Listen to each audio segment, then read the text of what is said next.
Ostallos Siziba anozikanwa kuti is a main aid, ndo vanhu vanoteererwa nemacitizens munyika yeZimbabwe, ndo vasara nehope yevanhu munyika yeZimbabwe. Anospotewa ari kuNamibia. Nyika yose inoziva kuti Namibia muzuva ranhasi aiwa vari kuita maelections avo, aiwa muzuva ranhasi musi wa27 November vari kuziva kuti aiwa kuNamibia ndiko kwavakatarisira kuti hakuna mascandals angaitika here. Vakanyatsotarisira kuti SWAPO aiwa icharamba iri on to power here kana kuti zvinenge zvatodhakwa. Saka pana mashoko anobuda chitogwa pana pana Ostallos Siziba, not wasubscribe or like or turn the bell icon. Muzuva ranhasi paindo pake tinoona kuti Ostallos Siziba anouya achiposta aiwa picture ramuri kuona iro ari panenge panzi welcome to ECN Electoral Commission of Namibia. Pamuri kuona kuti akapfeka uniform yakanzi election observer. Anobva auya aposta picture iroro, anouya achiisa caption anyora achiti windwalk embrace us. Ndo mashoko anonyora achiti #Namibia decides 2024. Mashoko anotaurwa naGift Ostallos Siziba,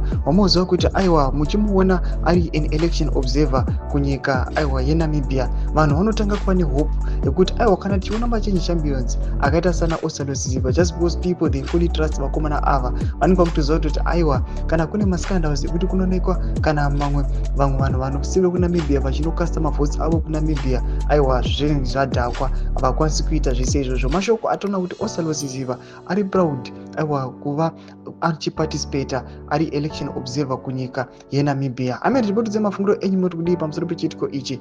Pinda comment section medu dzemafungiro enyu, musangano subscribe or like, pachino turn the bell.